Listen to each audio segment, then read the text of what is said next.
videolõunatund Nõmme raadios. Tere maailm, aga ma kardan, et te olete juba ära unustanud, kes niimoodi ütleb. Sellepärast, et Margus Lepal on ikkagi haigus kallal ja mul on selline tunne, et ta vist praegu palju paremaks ei lähe. Käisid arsti juures, ega arst ka midagi tarka ei öelnud. Nojah, seal ta on.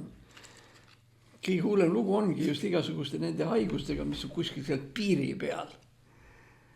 Ütleme, aju-verevarustuse häired ja nii edasi, see on nagu üks asi, aga hoopis teine asi on ju see, et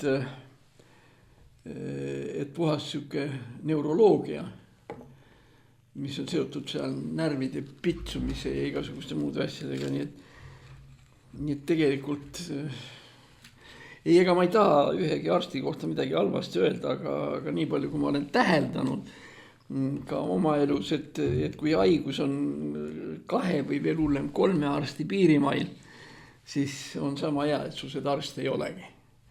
Sest igaüks saadab järgmise juurde ja peaasi, et saaks nagu kaelast ära ja nii edasi. Ega Marguselgi on seda ju niimoodi, et ühtepidi, eks ole, täiesti mustvalge neuroloogiline asi, millest me muide ka eelmises saates rääkisime, aga teisest küljest siuke üldhaigus, mis on nagu siuke perehaiguse rida ja nagu aga ma küsin siin võib-olla siis Margus, aga tähendab, kas üldiselt rääkimine on ka halvasti või ei tule välja, jah? Nii et tegelikult rääkida saab, aga valus on, eks ole? Okei, isegi ei saa, see on nii hullusti. Issand jumal, hea küll. Kõigepealt nendel rasketel aegadel, kus meil Margust nagu aktiivsena tegevuses ei ole, kus ta on, aga ta on aktiivses tegevuses selles mõttes, et Margus on see, keda nimetatakse mitte produtsendiks, aga pigem selliseks režissööriks või siukeseks saatejuhiks selles mõttes, et tema vehib kätega, kui midagi valesti läheb ja selles mõttes, ega tegelikult Margus kontrollib kogu Nõmme raadio sisu ikka nii, nagu ta ka vanasti tegi, ainult selle vahega, et ta ise ei saa nüüd rääkida ja lihtsalt peab kätega vehkima ja lootma, et mina saan selle kätega vehkimisest, et ma saan aru. Kui me juba praegu räägime sellest, kuidas meil elu ja siin Nõmmel korraldatud on, siis ma ütlen kiiresti mõned asjad ära. Esiteks kõige suuremad tänud kõigile neile, kes on meid toetanud.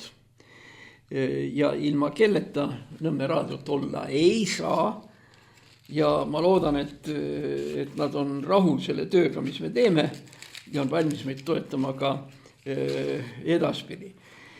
Siis järgmine asi on see, et oleks hea, kui ka meie toetajad ja vaatajad saadaksid meie raadiolinke ka kõikvõimalikele sõpradele, kamraadidele, kus iganes, et meil see vaatajate arv aiva kasvaks, sest meil endal on küll siuke tunne, et me teeme ju tegelikult päris head saadet.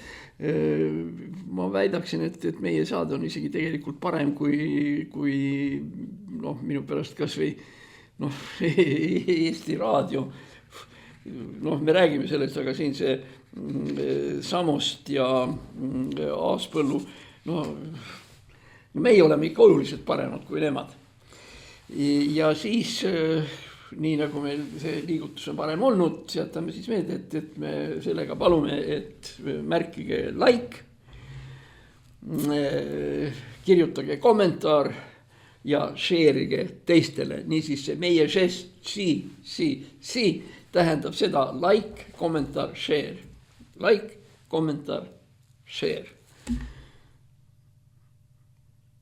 Ma ei tea, kas ma pean lõpuni aus olema, aga tegelikult see idee on pärit ühest Ukraina raadiojaamast, kes ka annab niimoodi pilt edasi nagu meiegi oma see Kiievi raadiojaam NV, seal on see. Nii, selle me oleme siis ka nüüd nagu ära rääkinud ja nüüd siis hakkame vaatama, millest meil siis täna võiksime rääkida. Tuletan meelde veel ka seda, et need 4 küünlakest on meie, ütleme, midagi väga traditsioonilist, see on meil olnud ja esimest korda hakkas see peale esimesest advendist ja see paneb meid mõtlema, et taevas appi, et kui kiiresti aeg läheb. See esimene kord, kus meil 4 küünlakest olid esimese adventi ajal, see oli ju nagu just hiljuti, aga nüüd hakkab juba veebruar otsa saama, see on uskumatu, kuidas see läheb. Ja muide, tsiteerides Eesti kirjandusklassikut Mihkel Rauda, Mihkel Raual on olemas see kuulus lause, see on uskumatu, kui kiiresti tina pannes kulgeb aeg. Vot niuke värk, nii et me siin tina ei pane, aga aeg kulub kiiresti ikkagi. Ja meie need 3 apelsini kärbatanud, nagu nad on, ma unustasin poes uute järel ära käia, aga nad jätavad siukse apelsini mulje küll, eks ole. Ja ega ma ju ei paku teile neid süüa, aga et nad niimoodi näeksid. See on see meie raadio signatuur, embleem näidendist Armastus 3 apelsini vastu Elmo Nüganen, Viljandi, Ugala palju aastaid tagasi. No ja see suur küünal, see on lihtsalt siuke äge. Nii et see suur küünal ei tähenda tegelikult üldse mitte midagi. Ta vist lihtsalt üks kord ammu oli mul kaasas, ma panin ta põlema ja nüüd on päris kahju, kui ta seda ei teeks. Niisiis, 4 väikest küünalt, 3 apelsini, 1 suur küünal, see ongi siis meie signatuur, meie raadio signatuur 4-päevastel päevadel. Nii. Ja nüüd, kus ma tulin siia raadiosse ja lähen siit ära, ma ei lähe mitte ühtegi tähtsasse kohta. Ja see lips on mul pandud ainult selle raadio pärast. Ja ma loodan, et seda on ilusti sealt näha ja nii edasi, eks ole, ma arvan, et te olete nõus minuga, sinimust valge, kus sa enam patriootikumat lipsu väga saad. Mul oli neid tegelikult 2 tükki, vaat see on nüüd õige laiusega, ega lips nagu tätoveering peab olema tehtud maitsekalt. Aga see lipsukesel on siis ka oma mõtte sees. Ja enne kui me sellega jätkame, just enne siia tulekut 1,5 tundi ma kontrollisin ühest rahvusvahelisest tele- ja raadiojaamast, samasugust nagu see meie oma, et on käimas 1465 päev Ukraina sõjas. 1465.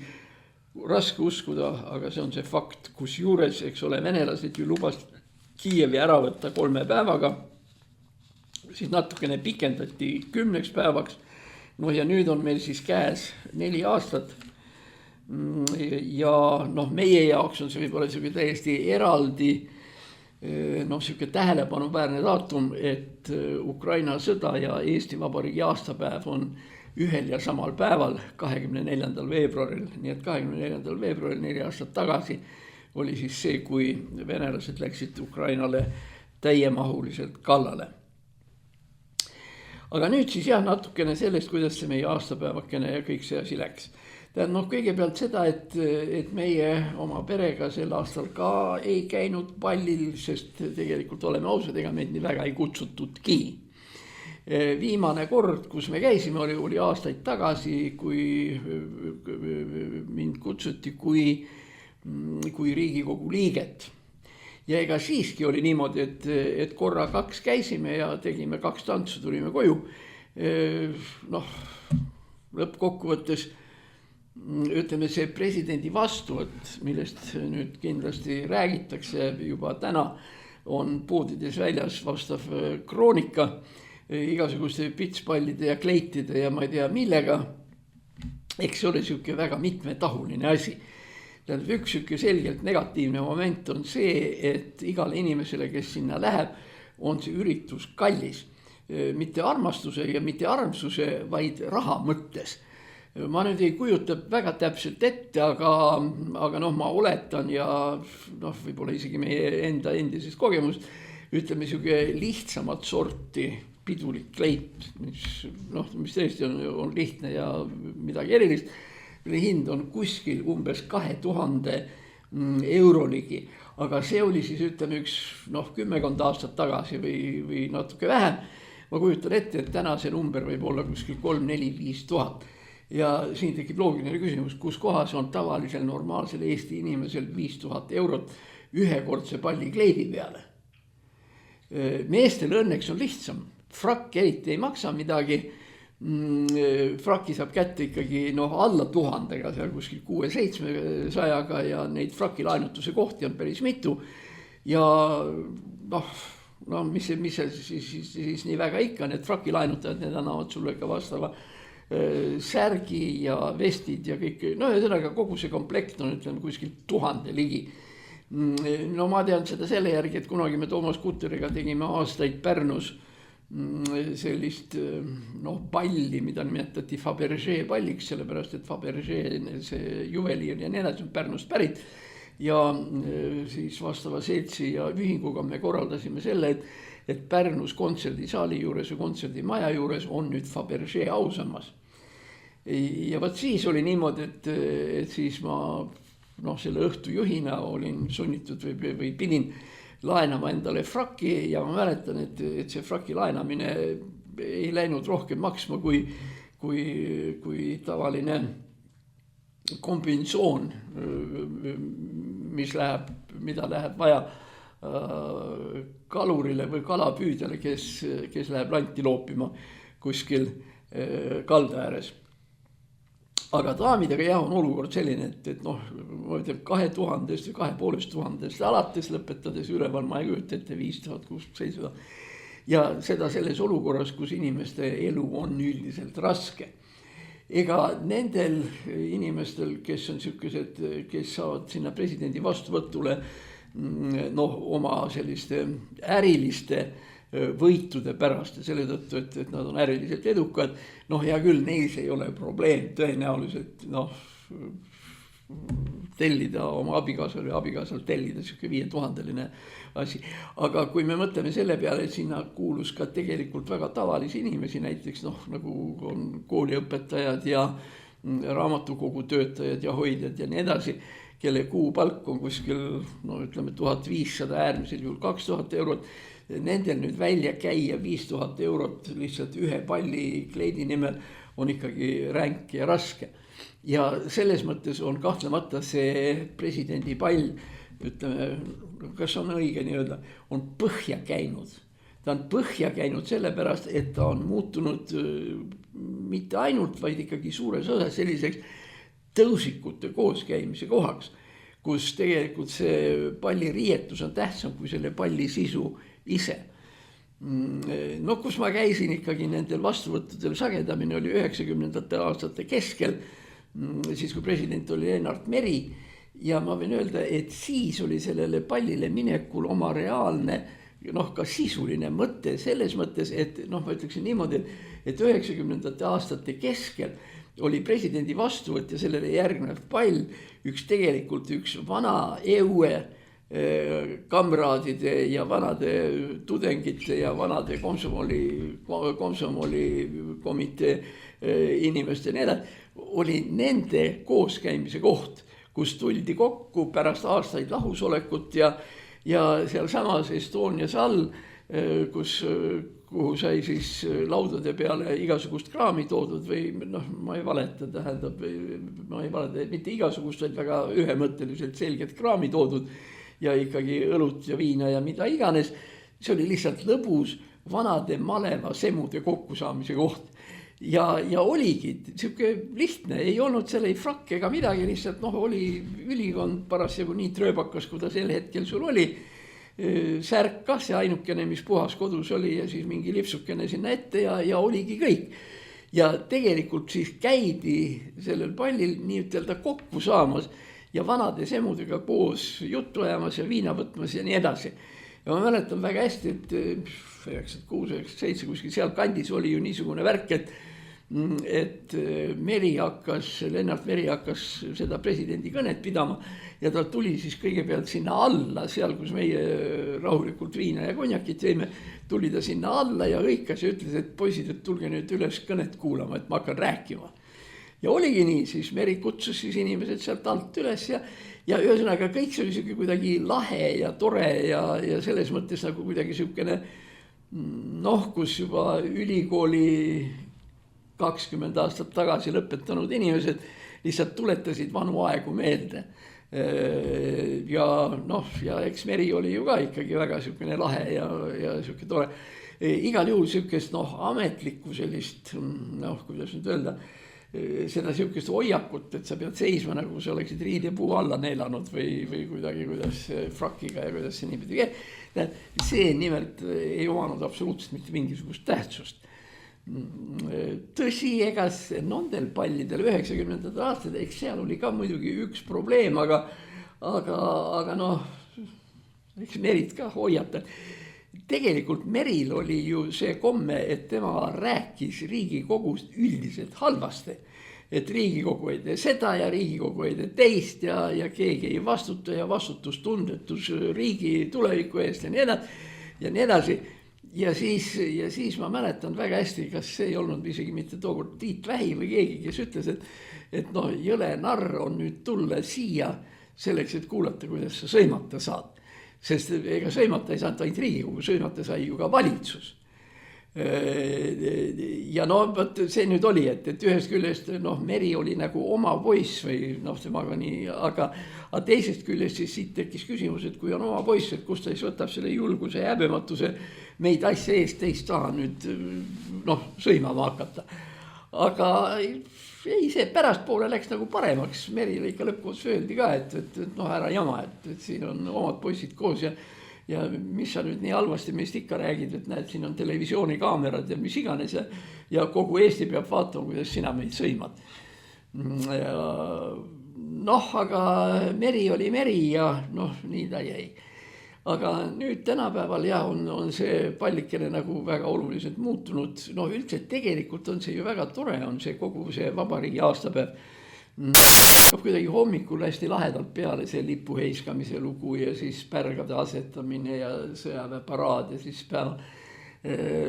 päeval siis igasugused patriootilise sisuga kontserdid ja muu taoline. Ja siis õhtul see pall, tegelikult see päev, iseenesest see 24. päev on ikka rahvale pidulik küll, olenemata sellest, kus kohas inimene selle pidupäeva veedab oma ette kodus kuskil kodukülas või siis Tallinnas pealinnas mingis restoranis või kus, aga igal juhul see on selles mõttes ta on nagu üldiselt ikkagi siuke tore asi. Mõningad probleemid võib-olla seal on veel, aga see on Eesti traditsioon, kus sa seda nüüd oskad nii väga ära muuta, et tegelikult on põhiseaduse seisukohalt natuke küsitav see, et kuidas president julgeb enda juurde kutsuda Riigikogu, sest president allub Riigikogule. Kuidas see nii saab olla, et alluv kutsub enda juurde ülemuse? Aga jällegi, eks ole, siin Riigikogu ja keegi nagu ei pane tähele ja lasta siis olla ja nii edasi.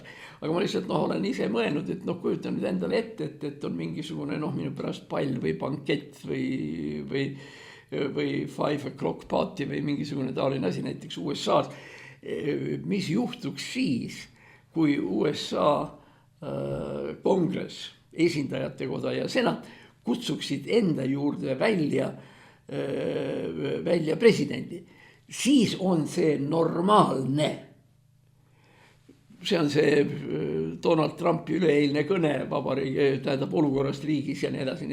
See on normaalne, aga vastupidi, et president kutsub enda juurde USA kongressi, see juba läheneb riigipöördele, sest kongress on põhiseaduse järgi presidendist kõrgem. Aga hea küll, me oleme selle nagu alla neelanud ja lasta siis olla ja pealegi muide ega see traditsioon, see pallitraditsioon ja nii edasi, ega see ju nüüd meie oma ikka ka ei ole.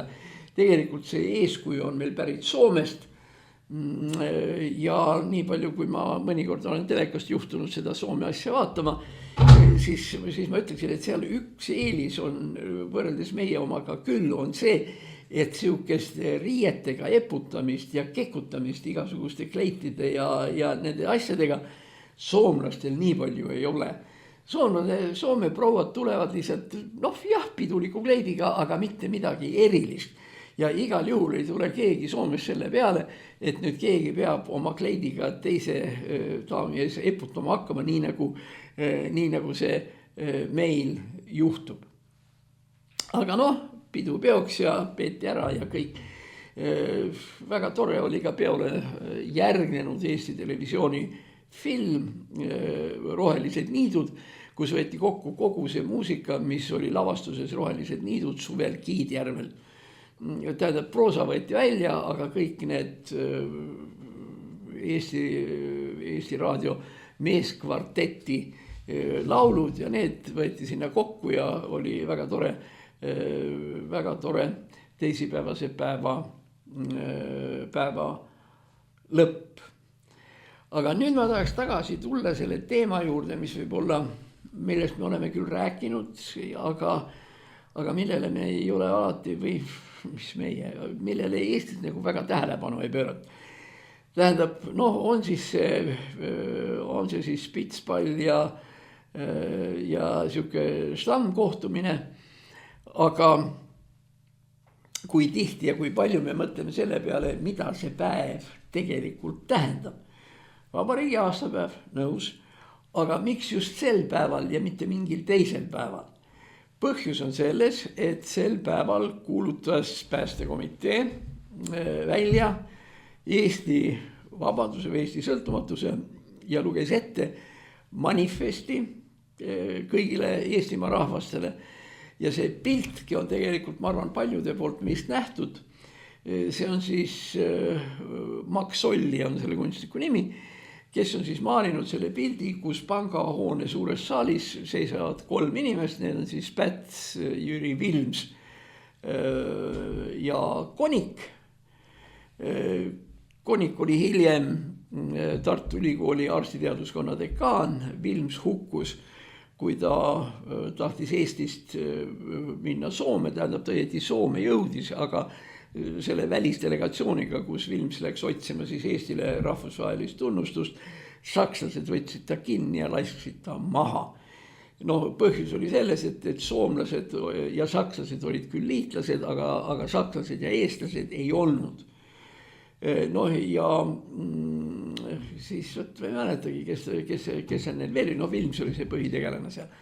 Nii, ja Konik oli siis pärast arstiteaduskonna dekaan, no ja Päts oli Päts. Aga siin tekib nüüd probleem number 1 ja probleem number 2. Probleem number 1 on see, mida see 24. ja see manifesti ettelugemine tähendab. Vastus tegelikult ta ei tähenda mitte midagi.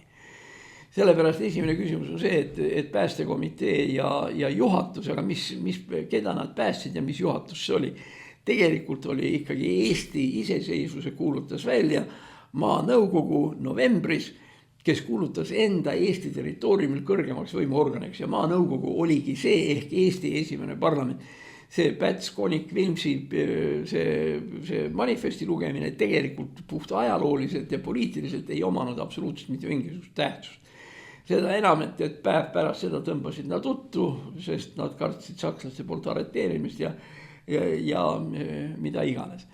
See on siis nagu see üks väga oluline nüanss, mida tuleb siin rehkendada. Ja teine nüanss, millega me peaksime ikkagi siiski mingil määral arvestama, on see, et läks veel mitte kaua aega mööda, kõigest 22 aastat üleüldse. See on siis umbes nii, nagu oleks meie riigi seisukohalt aastal 2002, kui Päts sisuliselt reetis Eesti riigi. Ja kuidas ta seda tegi, tähendab esiteks esimene asi, mida Päts tegi, oli see, et ta kirjutas alla nõnda nimetatud baaside lepingu 39. aastal. Ja see oli see aeg, kui hakkas peale Soome talvesõda. Ja üks selliseid baase, või kohaga, millega ma olen mitu korda ise kokku puutunud on, kuna ma käin mõnikord haruharva Langevarjuga hüppamas, siis see lennuväli, kus me hüppame, on Kuusiku lennuväli Rapla külje all, see on umbes 8 kilomeetrit sealt Edelasse seal. Ja see Kuusiku lennuväli on selles mõttes ajalooliselt tähtis, mitte sellepärast, et ma seal olen Langevarjuga hüppanud, vaid sellepärast, et seal seisid Vene lennukid, kes startisid Kuusiku lennuväljalt selleks, et pommitada Helsingit ja tervet rida teisi tsiviilobjekte Soomes. See pommitamine sai võimalikuks tänu sellele, et Päts neile selle koha andis. Päts andis neile veel palju baase, sealhulgas ka Saaremaal ja Läänemaal ja kus iganes. Ja teiste sõnadega me võime siis öelda, et tegelikult see sama Päts, kes on sellel Maxolli maalil, tegelikult reetis Eesti ja Eesti rahva. Muide, kui Nõukogude väed ja nõukogudelased siia sisse tulid, siis uue valitsuse moodustas Päts. Sellel Vares-Barbaruse valitsuse määramise dekreedil on Konstantin Pätsi allkiri. Ja nii, et sisuliselt tema nagu legaliseeris kogu selle Nõukogude võimu Eesti territooriumil. Seega Päts ühest küljest nagu lõi Eesti riigi, aga teisest küljest temaga selle hävitas. Kusjuures Pätsu kõige öelda, okei, tal hirm oli naha vahel ja mis iganes, et kirjutas alla ükskõik millele, et oma elukest päästa. No päris nii see siiski ei olnud, sellepärast, et 20. aastate lõpul ja 30. aastate algul eelmisel sajandil Päts hakkas jälitama neid inimesi, kes olid vabadussõja veteranid, ehk keda kutsuti vapsideks. Asja eest teist taha tegi vaps riigipöörde 13. märtsil 1934 ja hakkas lademetes tuhandete kaupa arreteerima vapse, kes olid kangelased, kes olid vabadussõja veteranid ja nii edasi, kes tahtsid säilitada demokraatlikku korda Eestis. Ja kuna Pätsile see ei sobinud, siis ta pani nad kõik kinni. Enamuses muide ka ilma kohtuta. Keegi kuidagi on öelnud umbes niimoodi, mul oli kas siin Facebookis või kuskil, et kas vabadussõjadlased tahtsid siis demokraatiat, et nad olid ju ka kuidagi sellised profašistlikud ja mis iganes. No siin on vastus on täiesti selge. Vapsid olid huvitatud demokraatiast lihtsalt sellepärast, et vapse toetas 70–75% Eesti elanikest. Ehk teiste sõnadega nende huvi olid vabad demokraatlikud valimised, sest siis nad oleksid võitnud kõrge kaarega. Kusjuures Pätsil oli siis tookord kuskil 15% ligi ja Päts oli selgelt valimisi kaotamas. Ja siis selleks, et mitte ilma jääda oma sellest armsaks saanud presidendi toolist, siis pandi vabadussõjalased kinni. Kusjuures see nüüd on selline asi, et ma ei tea, kas kui täpselt ma saan seda öelda, aga teater Aare Toika lavastas ühe sellise näidendi, mille nimi oli Sirgu Eesti või Sirgu Eesti, ükskõik kuidas seda Sirk, see Sirgu tuleneb perekonna nimest Sirk, kes oli vabadussõjalaste juht. Ja see on näidend sellest, kuidas siis Sirk ja teised vabadussõjalased asja eest teist taha kinni pandi. Sirguga läks pärast hästi, tal õnnestus Patareis põgeneda, kus ta istus loomulikult ilma igasuguse kohtuta lihtsalt Pätsi suva alusel. Tal õnnestus põgeneda ja lõpuks jõudis ta läbi mitmete riikide jõudis ta Šveitsi. Ja nüüd Šveitsis muidugi on siis suur küsitavuspunkt see, et Sirk leiti ühel päeval hotellis, väikses hotellis, kus ta oli seal 3. korruselt, ta oli 3. korruselt alla hüppanud. Ja nüüd on siis küsimus, kas ta hüppas alla või siis kaitsepolitsei ehk kapo viskas ta sealt alla. Fakt on see, et ta suri segastel asjaoludel. Aga tema oli ühesõnaga see, kes juhtis ja vabadusajalised, kes tõeliselt tahtsid demokraatiat ja demokraatiat säilitada. Ma kordan veel kord, vabadussõjalastele oli demokraatia kasulik. Sellepärast, et igasugustel vabadel valimistel oleksid nad kõrgelt võitnud ja Päts oleks kindlasti kaotanud. Ja Pätsi huvi loomulikult oli vabadussõjalaste liikumine likvideerida. Nii palju, kui see võimalik on. Võt niimoodi käisid need asjad Pätsuga ja nii, et Päts 40. aastal, edasi tulevad juba natukene sellised spekulatiivsemad asjad. 40. aastal, kui Päts arreteeriti, siis ta saadeti koos perekonnaga Venemaale Ufaasse, kus ta elas omaette majas, kus tal oli oma autojuht ja kus tal oli ka teenija.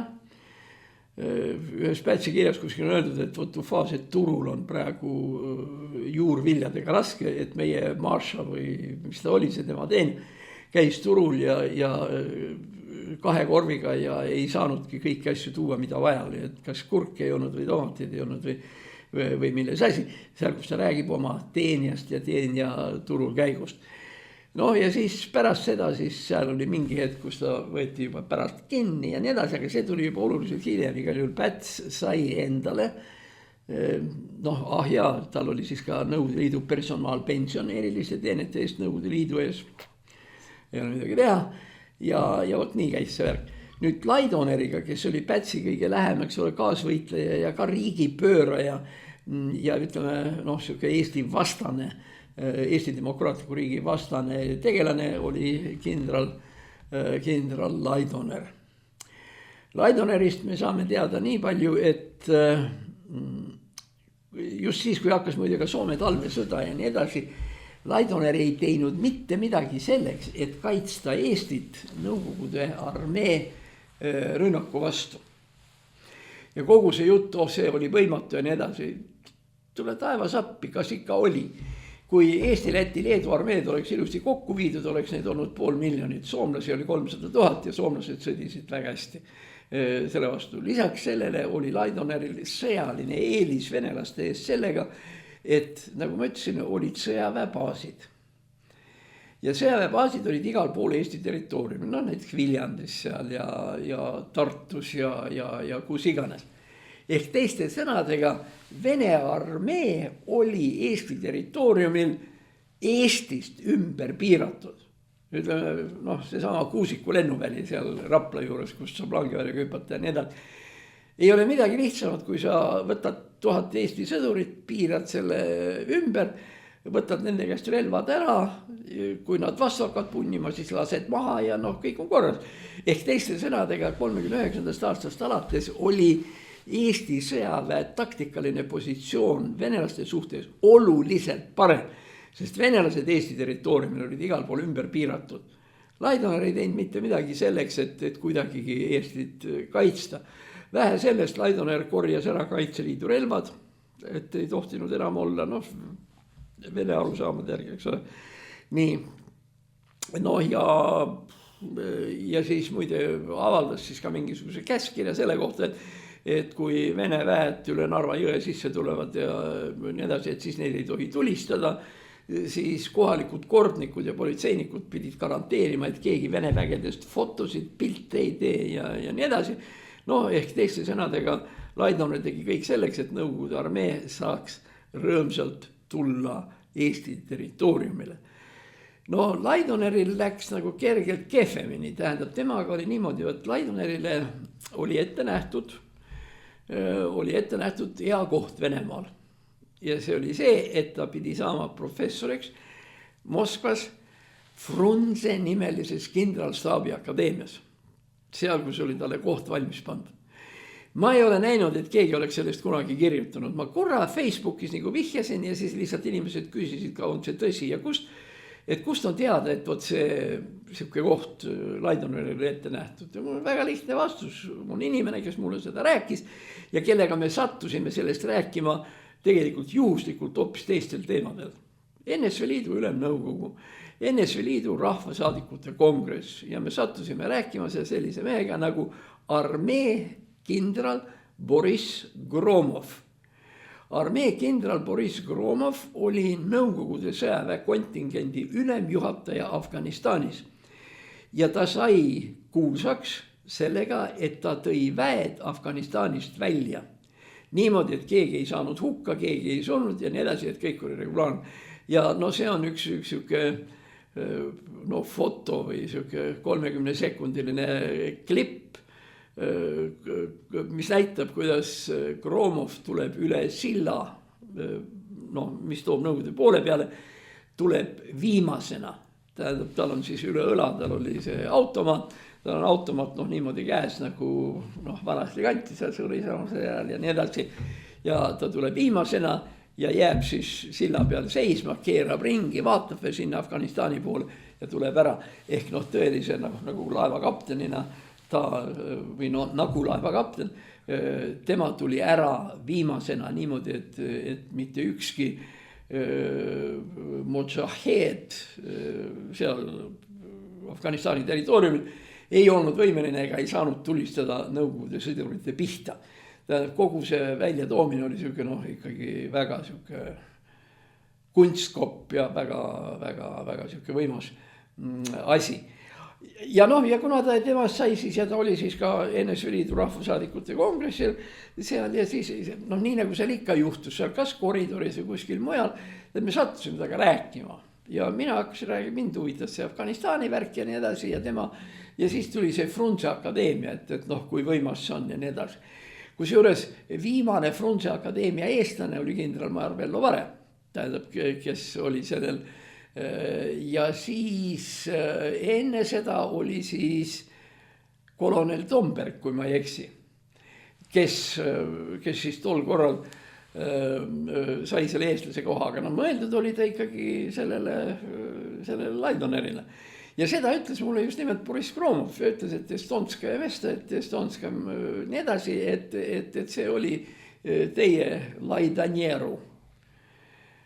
Ja kui ma siis küsisin, et kas see Laidanieru, et kas see oli siis siuke autasu või miks Laidonerile kohe see Frunze akadeemia koht anti, siis et esiteks muidugi, et ta sai hirmus kõrge palga peale endale suvila ja mis iganes sai see Laidoner endale. Aga siis oli ka terve programm, mille alusel Eesti, Läti, Leedu kindraleid ja selliseid kõrgemaid sõjaväelasi õpetati ümber Vene määrustike peale. Ja nii, et Laidoner oli hea elu, pluss pidi olema ümberõppe Vene määrustike peale, et ta saaks kavandada kindralina siis ka Eesti väeosi, nii palju kui need olid. Seal, kus olid pärast kindralmäär Lembit Pärn ja kõik teised seda tüüpi vennad. Aga Laidonil läks kehvasti, temal ei läinud nii hästi kui Pätsil. Päts oli siis oma teenijatega Ufas ja pärast siis toodi ta siia Eestisse Jämejalga, kus ta oli 10 päeva ja siis viidi kuskile Tveri kanti, Burašev on selle koha nimi, kus ta siis hullumeelsena ära suri ja nii edasi.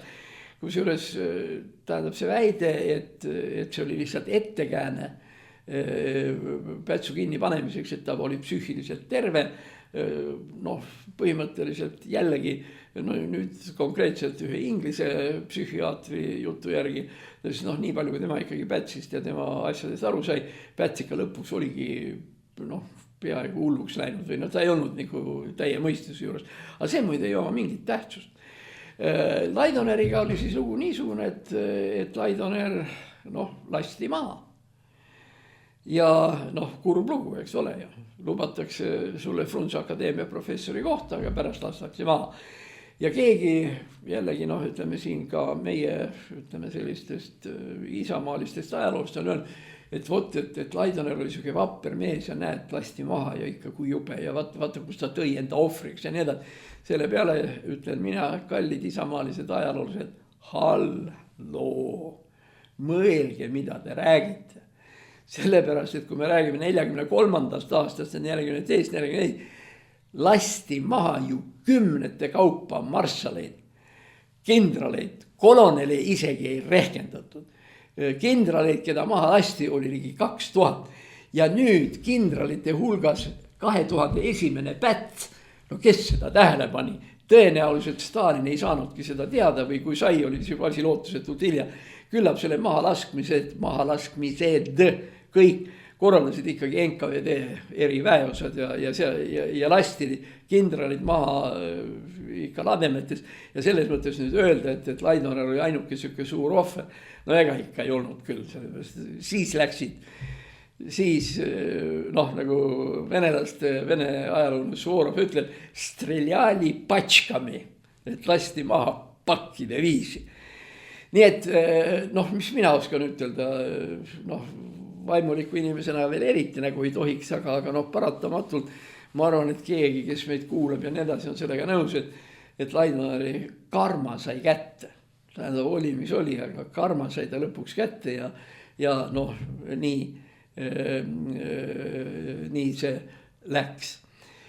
Aga nüüd kogu selle loo juurde on üks asi, mis mulle nagu Eesti tänases elus natukene nagu närvidele käib või millega ma päris nõus ei ole, see, et me leppisime kokku, et muide Päts jah, veel enne. Pätsiga oli ju veel ka niisugune lugu, et on ka siis inimesi, kes on kirjutanud ja öelnud, et Päts jäi Eestisse sellepärast, et ta tahtis jagada oma saatust Eesti rahvaga. Ka selle peale ütleme me halloo. Päts kirjutas avalduse USA presidendile Rooseveltile selle kohta, et tema ja tema perekond saaks ära sõita Ameerikasse ja Ameerikast tuli vastus, et jah, et Pätsile antakse viisa ja isegi ostetakse piletid ja värgid kuni USA-ni välja. Nii et tema pidi ära jooksma Ameerikasse juulikuus. Nihu läks tal sellega, et see viisa tuli hilja. Päts oli juba ära viidud, kui viisa tuli Ameerika saatkonda Tallinnas või õieti Soome saatkonda, kes kureeris Tallinnat. Ja nii ta jäi, aga ühesõnaga see jutustus Pätsi kangelasteost ja ohvrist Eesti rahva nime ei ole mitte midagi muud kui täiesti tavaline muinasjutt.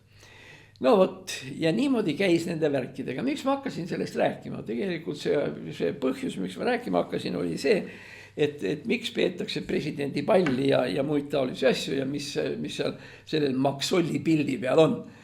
Päts, Vilms ja Konik. Ja et Päts käitus niimoodi pahasti. Kui me nüüd võtame selle järgi, siis ja see leidis aset 24. veebruaril, enne seda 23. mis muide on Nõukogude armee aastapäev. See on ka muide omaette lugu. Ma ei pidanud sellest rääkima, aga lihtsalt praegu turgatas. 23. novembril või 23. veebruaril, mida loetakse siis Nõukogude armee aastapäevaks ja mida muide ka tänapäeval Venemaal tähistatakse, juhtus järgmine asi, et Punaarmee eesotsas madrus Dõbenko, kes oli bolševistliku litsi abikaasa, Aleksandra Kollontai abikaasa, kes propageeris sõdurite hulgas vaba abielu ja praktiseeris ka seda. See Dõbenko seisis Narva all ja seal ei olnud eriti palju rahvast, seal oli kuskil, aga siiski ma ära ütle väga palju, ikka oli, tähendab, seal oli lähenes 1000. Ja nemad pidid siis edasi tulema selle kommunistliku kogu killavoriga siia Tallinna peale nii edasi, aga nad jäid Narva juures pidama. Sellepärast nendele sattus ette Saksa sõjavägi. Aga Saksa sõjavägi mitte seal rinne või armee, vaid nii edasi, vaid rood. Rood on muide 1/3 pataljonist, et seda näha. Niisiis seal võis olla 30-35 inimest.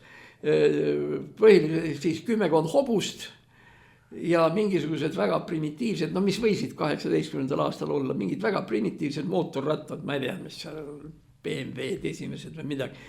Ja kui Dõbenko komistas nende sakslaste otsa, siis ta keeras otsa ringi ja põrutas oma 1000 mehega joostes tagasi Venemaale. Kusjuures nagu minu sõber, seesama Viktor Suvorov sõjaajalooline ütleb, Dõbenko pani sellise vaardiga, et ta ei saanud oma selle 1000 mehelise pataljoniga või mis tal oli, ei saanud enne pidama, kui Volga ääres kaasanes. Ja see on siis nüüd see, et ka Suvorov kirjutab, et ja sellest lahingust peetakse siis nüüd Nõukogude Liidu aastapäeva 23. veebruar, see oli siis, kui ta sinna minema läks. Dõbenko saatus on pärast seda on huvitav, siis ta üldiselt oli kroonline madrus, ta oli anarhist ja ta ühines pärast Patka Mahnoga Ukrainas ja nii edasi, nii edasi. Aga see on nüüd see, tähendab, mida siis 23. tähistatakse ja seda on muide mitmed ka ütleme niimoodi sellised Vene, pro-Vene, sellised Vene imperiaalsed, ka praegused Putini toetajad, ajaloolased ja nii edasi, on seda Dõbenko lugu, nüüd on hakatud sellest kirjutama, et see lihtsalt oli selline häbiväärne lugu ja nii edasi, sest vastasel korral kehtis see nõukogude ajalooline, nagu nüüd öeldakse, narratiiv, mis seisnes selles, et vapper Punaarmee võttis vastu lahingu sakslastega. Aga nagu ma ütlesin, 1030 vastu umbes. Tähendab, Dõbenko on ligi 1000, see on teada, sakslaste arv on teadmata, aga neid ei saanud olla, kuna sakslased muide olid ju sel ajal juba Tallinnas, eks ole, või no õieti Tallinna külje all. Aga noh, pärast tuli siia Tallinnasse nii edasi. Nii et võt niisugune lugu on selle Dõbenko ja kõigi nende tegelastega. Aga nüüd siis jäi Eesti Vabariik 24. kuulutatakse välja, nii edasi, Saksa okupatsioon, siis kõik need lähevad põranda alla, see Konik ja need Päts ja Vilms ja nii edasi ja siis võt seal kuskil hakkab nagu vaikselt see asi sündima. Ja tegelikkuses hakkab riik sündima siis hiljem, kui sakslased tulid juba lõunast ja vallutasid Tartu ja Tartu külje all Puurmanis siis Julius Kuperjanov mobiliseeris ja pani kokku ühesõnaga keelas sõduritel taganemise ära ja moodustas ja lõi Kuperjanovi pataljoni. See on siis see sama maja, väga ilus loss, eks ole, mis seisab ka praegu seal Puurmani mõisa pargis. Nii et võt, see oli nüüd see lugu. Ja see on siis see, mida me tähistame. Aga võt nüüd on üks teema, mis, kuidas nüüd öelda, see on üks sündmus ja üks asi, mille kohta, kui mu käest küsitakse, et kuidas sa tunned ennast sellega, nii ja naa. Natuke viltu ja natuke nagu valutab süda ka ja nii edasi. Ja ma ei saa sinna midagi parata, ma ütlen seda täiesti ausalt, et iga kord, kui ma loen neid autasustatute nimekirju, kes oma medaleid ja ordeneid ja kõik võimalikke asju saavad, ja kui ma vaatan mõningaid neid, kes saanud on minu pärast näiteks Lauri Hussar, kes ei ole Eesti riigi heaks mitte midagi teinud, lihtsalt on seal, istub seal ees otsas ja temasugused. Et siis nagu on siuke kehva tunne täitsa tegelikult ka sellest, et mina ei ole kunagi mitte ühtegi medalit saanud ja nüüd tõenäoliselt ei saa ka enam mitte kunagi. Aga milles probleem on? Probleem ei ole mitte ainult minu sellises aus ja au haavamises ja sellistes asjades, vaid sellest, et 24 veebruar on tähtis, aga 16 november ei ole.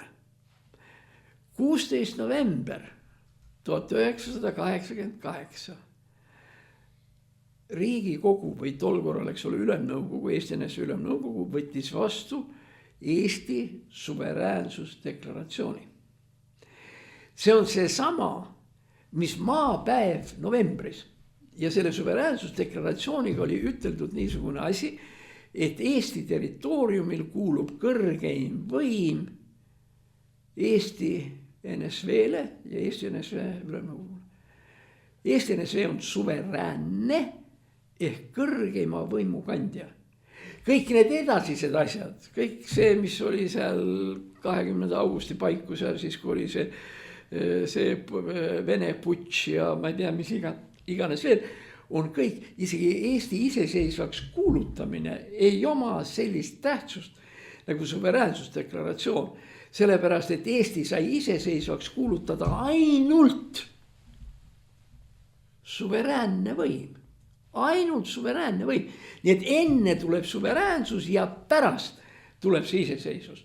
Ja muidugi mulle käib nagu kergelt närvidele kogu aeg ka see, et meil suveräänsus meil isegi seda suveräänsusdeklaratsiooni kuulutati välja iseseisvus, ei kuulutatud. Iseseisvust ei ole võimalik välja kuulutada enne, kui ei ole tekkinud suveräänsus. Kui midagi muud võtta ei ole, siis isegi Stalini aegne õigusteadus sai sellest aru. Kui nad selles kuulsas Mainila intsidendis mingisugune väike jublakas Soome maad kuulutati Soome demokraatlikuks vabariigiks, aga isegi seal Stalin enne, kui see demokraatia kuulutati välja selle Soome Mainila vabariigi suveräänsus ehk kõrgem võim, mitte tagurpidi. Ja Eesti suveräänsusdeklaratsioon on kõrgelt olulisem ja otsustavam kui mis tahes muu Eesti dokument peale maanõukogu otsust. Ja kõige põnim lugu on nüüd siis muidugi see, et suveräänsusdeklaratsiooni need, kes selle kirjutasid, tegid ja nii edasi, neile pole ükski president kunagi isegi teps mitte aitäh öelnud. Mingisugusest autasust või mingisugusest siukesest asjast rääkimata. Noh, ma lihtsalt vähemalt tuletan need olulisemad nimed meelde või kes siis olid, tähendab, oli Ignar Fjuk, eks ole, kes oli loomeliitude esimees, siis oli Maie Nisu, tol korral Valga partei rajoonikomitee esimene sekretär, Nikolai Preimann, Tartu Tartu betoonitehase direktor, Tõnu Laak, juba siis alustas kindlustusega, aga tegelikult oli veel ka Tartu rajoonikomitee esimene sekretär, Vaino Väljas, kes suveräänsusdeklaratsiooni selle koosolekut juhatas ja kes sisuliselt selle läbi surus, Boris Tamm, TIP-i rektor ja Arnold Kreen. Ja mis puudutab sellest, et kes selle suveräänsusdeklaratsiooni kirjutasid, eks ikka meie Ignar Fjukiga. Ja selle suveräänsusdeklaratsiooniga on niimoodi, et 3/4 teksti on Fjuki oma, 1/4 on minu oma. Fjuki oma on see 3/4, kus ta räägib sellest, et Eesti rahvas on siin põldu harinud ja kala püüdnud juba mitu tuhat. Ühesõnaga kogu see ärk, mida me siin kõik teinud ei ole ja kui kõvad me siin kõik, kogu see romantika, nii palju kui arhitektil seda olla saab, see kõik on Fjuki oma. Ja minu oma on siis see viimane tagumine juriidiline ots, mis sisaldab endas tegelikult 2 punkti. Üks on suveräänsus ja teine on nõukogude võim. Suveräänsus esimest korda oli siis formuleeritud Eesti ja üldse kogu siinses ajaloos kui kõrgeim võim oma territooriumi üle. Ehk teiste sõnadega suveräänsus ei ole jagatav. Ei saa olla nii, nagu nõukogude teoorias oli, et nendes küsimustes seal transport ja sõjavägi ja nii edasi on suveräänne Nõukogude Liit ja kerge tööstus ja nii edasi on suveräänne Eesti. Ei saa olla. Kas ollakse suveräänne või suveräänne ei olda, punkt. Ehk teiste sõnadega Eesti suveräänsusdeklaratsioon tähendab, et see oli see kõige kõrgem asi, mis sellele olla sai. Ja nüüd teine, aga siin ma nüüd tunnistan üles, et võib vist niimoodi öelda, joppas. Kogemata kukkus välja üks asi, mille peale ma ei mõelnud. Aga mis osutus oluliseks mingil määral. Seal oli öeldud niimoodi, et Eestile kuulub see kõrgeim, ja siis nüüd tema seadusandliku, täidesaatva ja kohtuvõimu näol kõrgeim võim oma selle seadusandliku, täidesaatva kohtuvõimu näol. See on siis kuulus võimude lahususe põhimõte, mida nõukogude ajal ju ei olnud. Nõukogude ajal oli ju kogu võim nõukogudele, vся vlast sovetov, eks ole, tähendab, kõik olid koos. Ja see hakkas peale juba Prantsuse revolutsioonist, Pariisi kommuunist. Ja Lenin kiitis, et küll on tore, et Pariisi kommuun võttis ise seadusi vastu ja viis neid ellu ja mõistis kohut ja et see ongi see uus tööliste diktatuur. Aga meie kirjutasime selle sisse, mina kirjutasin selle automaatselt, sellepärast ma teadsin, et ja sinna läks üks paar nädalat mööda, enne kui ma taipasin, et sellega on meil ka nõukogude võim ära lõpetatud. Mida ma tol hetkel, ma ei mõelnud selle peale sellisel kombel, aga nii siis ongi. Nii, ja siis võib-olla veel lõpetuseks seda, et kõrgeim võim ja suveräänsus ja nii edasi, et mis siis, kas Gräzin oligi nii tark, ma ei olnud. Ma olin õpetanud selleks ajaks kuskil 7 või 8 aastat sellist õppeainet nagu poliitiliste ja juriidiliste filosoofiate ajalugu või poliitiliste filosoofiliste õpetuste ajalugu. Ja seal olid siis hakkas peale juba Aristotelesest sealt peale, kuni siis siia lõpuni Hegelini ja kellegi välja.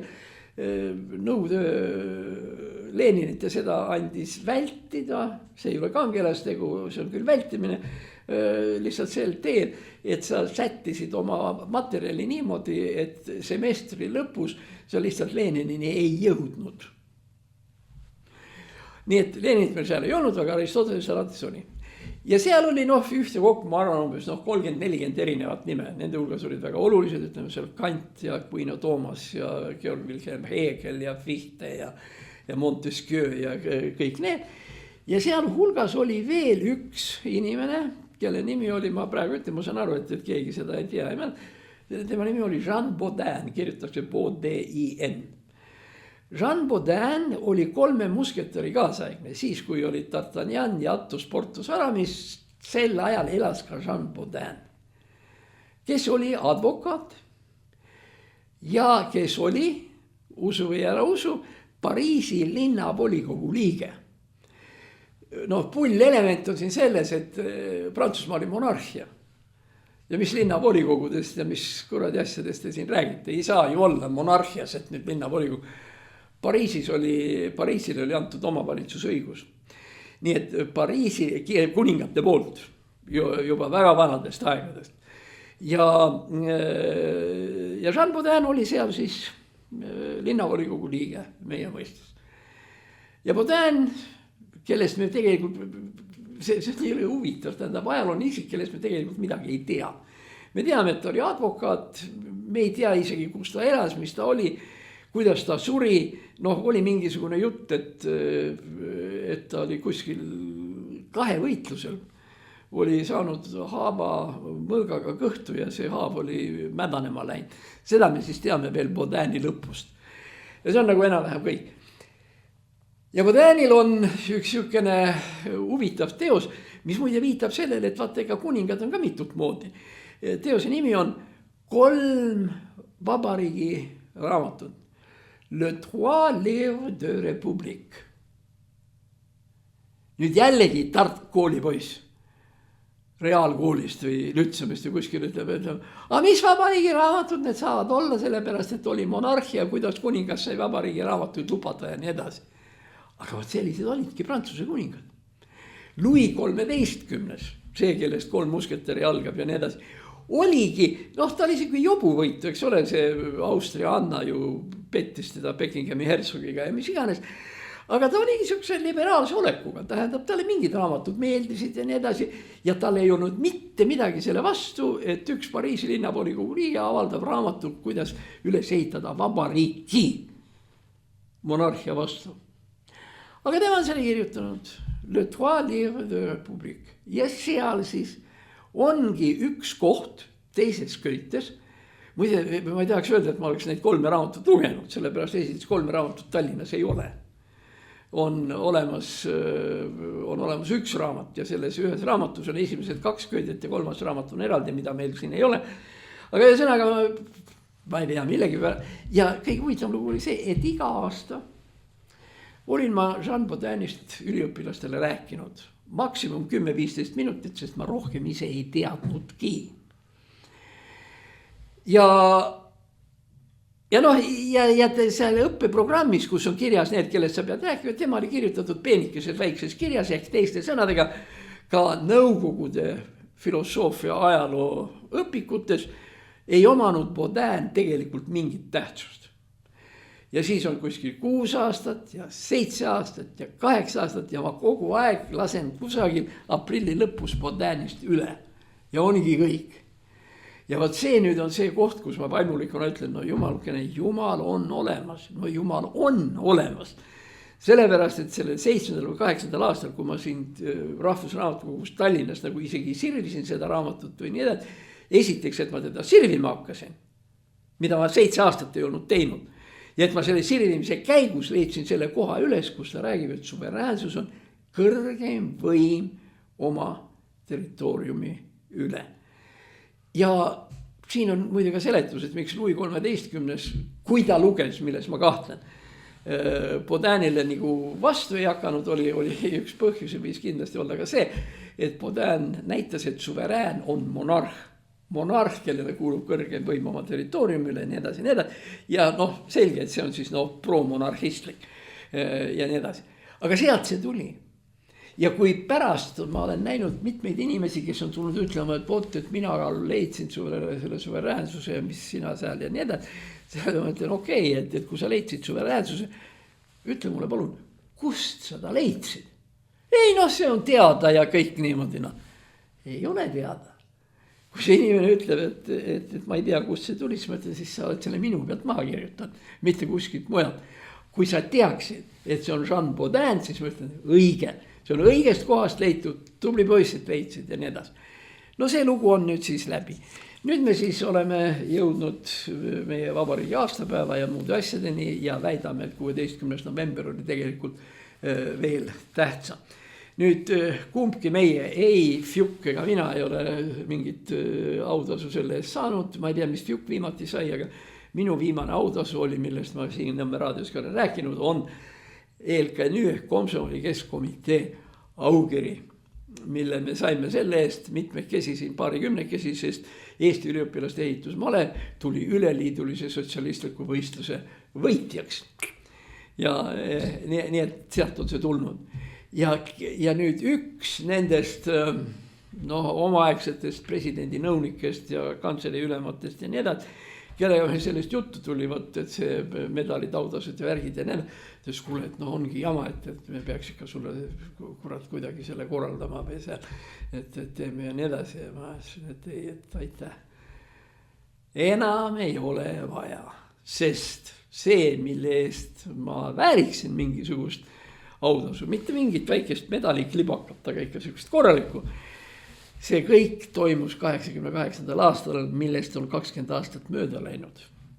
Ja see on ainus, sest ülejäänud aja ei ole ma ju tegelikult olnud mitte midagi muud kui tavaline professor ja Riigikogu liige ja nüüd Europarlamendi liige. Kõik, mis on täiesti tavaline, selliseid inimesi on sadu ja tuhandeid. Europarlamendis on üle 700 inimesi, mis nad siis kõik kangelased. Nii et parem, et jätame ära, sest vastasel korral tekiks see jabur olukord, kus me peaks võib-olla Fjukiga kokku leppima või need, et me lihtsalt sellest autasust keeldume. Sest see, mille eest me seda väärime, on nii ammu mööda läinud ja nii ammu aega ei ole riik sellele mingit tähelepanu pööranud, et nüüd asja eest teist taha. Lihtsalt selle eest, et ma loen 2 loengut nädalas Tallinna Ülikoolis ja 1 kord kuus pean kirikus jutlust. No see nüüd küll ei ole midagi sellist, mis vääriks midagi enamat kui Komsomoli Keskkomitee aukiri. Vot niuke lugu, mul oli siin veel mitmeid asju, aga vot see on, kui mind kisub sinna poole, vot siis sinna kisub. Üks asi, mis ma tahaks öelda seda, et keda see teema mingil määral huvitab, on olemas üks selline endine poliitik, William, kirjutatakse nagu inglise keeles, Tomingas, 1 O-ga, William Tomingas, kellel on siis raamat Vaikiv ajastu Eestis. See raamat koosneb 2 poolest, esimene pool on mälestused, seal on igasugused muud asjad, aga teine on siis Vaikiv ajastu Eestis, kus ta siis täpselt räägib sellest, millega siis Päts aja jooksul hakkama sai. Tomingas muide istus ka vangis peaaegu aasta otsa, mitte millegi eest. Ta lihtsalt toetas vabadussõjalasi, ta ise vabadussõjalane ju ei olnud, ta oli ärimees, müüs heliplaate. Ja muide see, mis meil väga tuntud asjad on, et Viljandi paadimees ja mis iganes, mida laulab Artur Rinne. Võt neid Artur Rinne plaate muuhulgas müüs ka William Tomingas. Nii et väga soovitan lugeda, ta on jõle hästi kirjutatud ka, ta on põnev ja seal on tegelikult juriidilised argumendid, aga nii, et igaüks saab aru, millest seal jutt käib ja siis ta kirjeldab, kuidas ta pannakse Patarei vanglasse istuma ja kuidas ta kapos on ja mis iganes. Nii et keda need teemad, millest ma praegu rääkisin huvitavad, siis William Tomingas 1 O-ga Vaikiv ajastu Eestis ja mälestused, see raamat üks nii paks. Aga nüüd me hakkame juba siis lõpule jõudma ja võt kogu see, kõik see siin, mis oli, siin on nüüd kõik see, mis jäi rääkimata. No siis jäi. Loodame, et me nädala pärast saame uuesti kokku. Me oleme väga tänulikud kõigile, kes meie saateid toetavad. Ilma teieta neid saateid ei oleks. Mõnikord ma olen isegi mõelnud, et see rääkimine on nagu selline suhteliselt lihtne kunst, aga mis on tõeliselt keeruline ja vajalik, on selle rääkimise toetamine ja selle raadiojaama aitamine ja nii edasi, mis on meile ja teile ja kõigile väga tähtis. Ja ühtlasi ma palun siis saata ka kõiki, kes meid kuulanud on, kõiki vaatajaid, kuulajaid, linke meie saadetele, lingid on lihtsalt Nõmme raadio, O-ga Nõmme raadio. Ja kui te tahate Gräzinit saate, siis kirjutate Gräzin A-ga või siis panete lihtsalt 4, mis tähendab neljapäeva. Nii et nüüd, kes ei jõudnud päriselt kuulata või annate kellelegi edasi, kes ei jõudnud kuulata, siis öelge edasi Nõmme raadio, Gräzin ja nii edasi. Ja siis nädala pärast kohtume jälle.